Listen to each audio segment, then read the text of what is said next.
Dans cette nouvelle vidéo de cette série des exercices corrigés de langage Python, toujours dans la partie des listes, nous allons écrire un programme qui permet dans un premier temps de remplir une liste à deux dimensions de même taille 4x4, c'est-à-dire une matrice avec 4 lignes et 4 colonnes.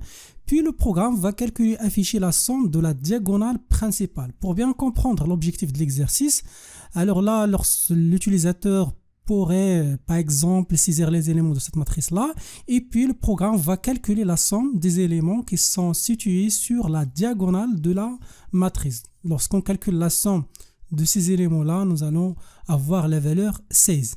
Alors, avant de passer à la solution, je vous donne la méthode qu'on va suivre. Alors là, vous avez le choix de demander à l'utilisateur de saisir les éléments de cette matrice-là, ou bien tout simplement, vous pouvez l'écrire directement. Vous trouverez dans la description de cette vidéo les éléments de cette matrice M pour gagner du temps. Alors, l'étape suivante, bien sûr, il faut déterminer les éléments qui sont situés au niveau de diagonale de la matrice. Alors là, il faut parcourir, c'est-à-dire il faut passer d'un élément à l'autre de la matrice. D'abord, bien sûr, on commence avec une ligne et puis il faut passer d'une colonne à l'autre à l'intérieur de cette ligne-là. Alors là, il faut utiliser deux boucles, la première boucle et la deuxième boucle.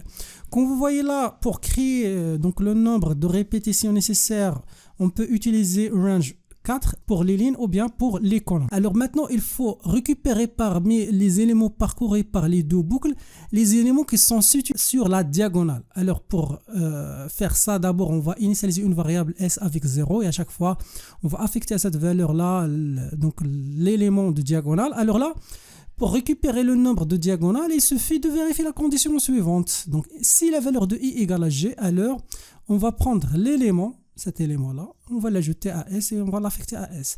C'est-à-dire, si la valeur de I égale à G, c'est-à-dire, si on a un M1, ou bien M22, ou bien M00, ainsi de suite.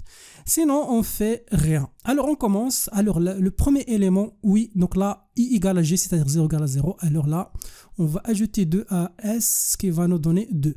On passe à l'élément suivant, 3. Alors, 3, dans ce cas-là, on a pour I 0 pour G1. Alors, donc la condition est fausse et on fait comme ça jusqu'à la fin de cette ligne là et on commence la deuxième ligne jusqu'à ce que la valeur de i égale à la valeur de j, c'est-à-dire 1 égale à 1. Alors là, on va récupérer cette valeur là puisque la condition est vérifiée et on va l'ajouter à 2, ce qui va nous donner 11 et on fait comme ça jusqu'à la fin et après nous aurons dans S la somme des éléments qui sont situés sur la diagonale de cette matrice là. Maintenant nous allons passer à PyCharm pour traduire cette méthode. Voilà, donc ça c'est la déclaration de la matrice ou bien la liste à deux dimensions M. Donc vous allez trouver cette ligne là dans la description de cette vidéo. Alors on va commencer avec l'initialisation de la variable qui va contenir la somme avec 0 et après on va exécuter deux boucles. Une première boucle range, puisqu'on a 4 lignes, alors là on va jusqu'à 4 et pareil pour les colonnes, j'ai une range et là on va aller jusqu'à aussi 4. Voilà, après on va vérifier la condition suivante, f la valeur de i égale à la valeur de g. Alors dans ce cas là on va faire quoi?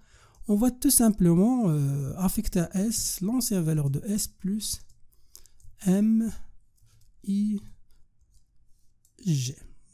Voilà, entre deux crochets, G. Voilà, donc le nom de la matrice c'est M.